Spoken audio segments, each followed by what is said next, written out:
In the past 4 weeks, I've researched what other towns have done, and I've looked at other arboretums. I've listened to both sides. I've talked to many people. I sat down with the group from FOGRA, and I'm prepared to explain my position and my vote. I believe that an education center that blends in appropriately with our 11-acre site will result in a degree of enhancement for our community. However, it must be funded fairly and responsibly for the entire community.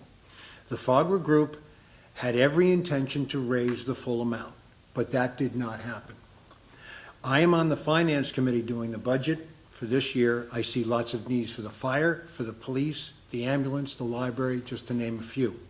And let me bring up a couple of points.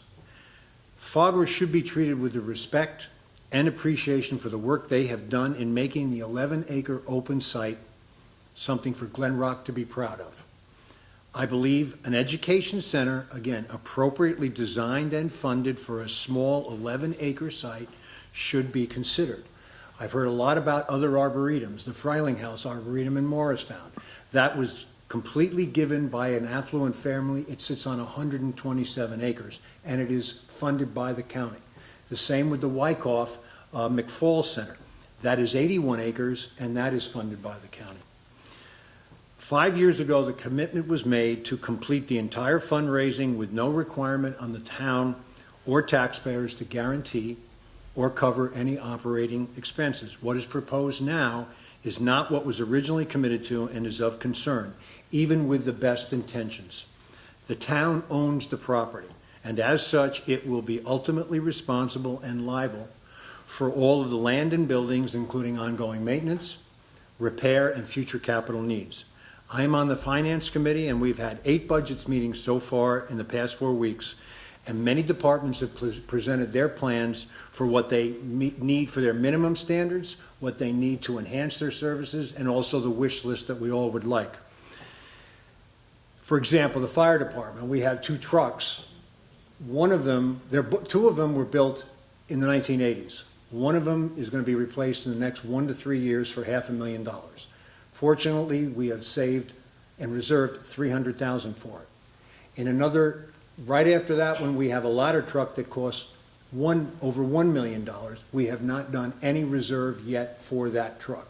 And I think that's something that we need to consider for long term. And I could go on with the police and the laptops that they need in the cars that are all out of warranty and that they need to run when they're keeping our town safe. Depending upon what happens tonight, because I don't know, if it's not passed today, FOGRA has several options. They can continue with fundraising for the same building and reapply when funds are guaranteed. They could scale down the building to use the funds already raised, considering an open but covered pavilion-type building for education with a smaller office and bathroom facility, which is more consistent with the nature of that 11-acre site. I ran a camp at Harriman State Park up until 5 years ago for the inner city kids in the summer on Wednesday mornings. We used to teach them to do some scuba diving, some snorkeling, and using fins and masks. And up in Harriman State Park, they have a pavilion that's covered, and they have a small enclosed space. And we did all of the training overlooking the whole lake that you see in an open space with a pavilion type. And it worked out very nice. If it's, then the third item they could do is they could return the funds to the donors. But I hope, if depending upon what happens tonight, that they take a serious look at these options. If it is passed as is, I will fully support their efforts to make it happen properly with minimum future funding with regard to the taxpayers. So given that and all the research and what I've done, I am voting no tonight. Councilmember Morico.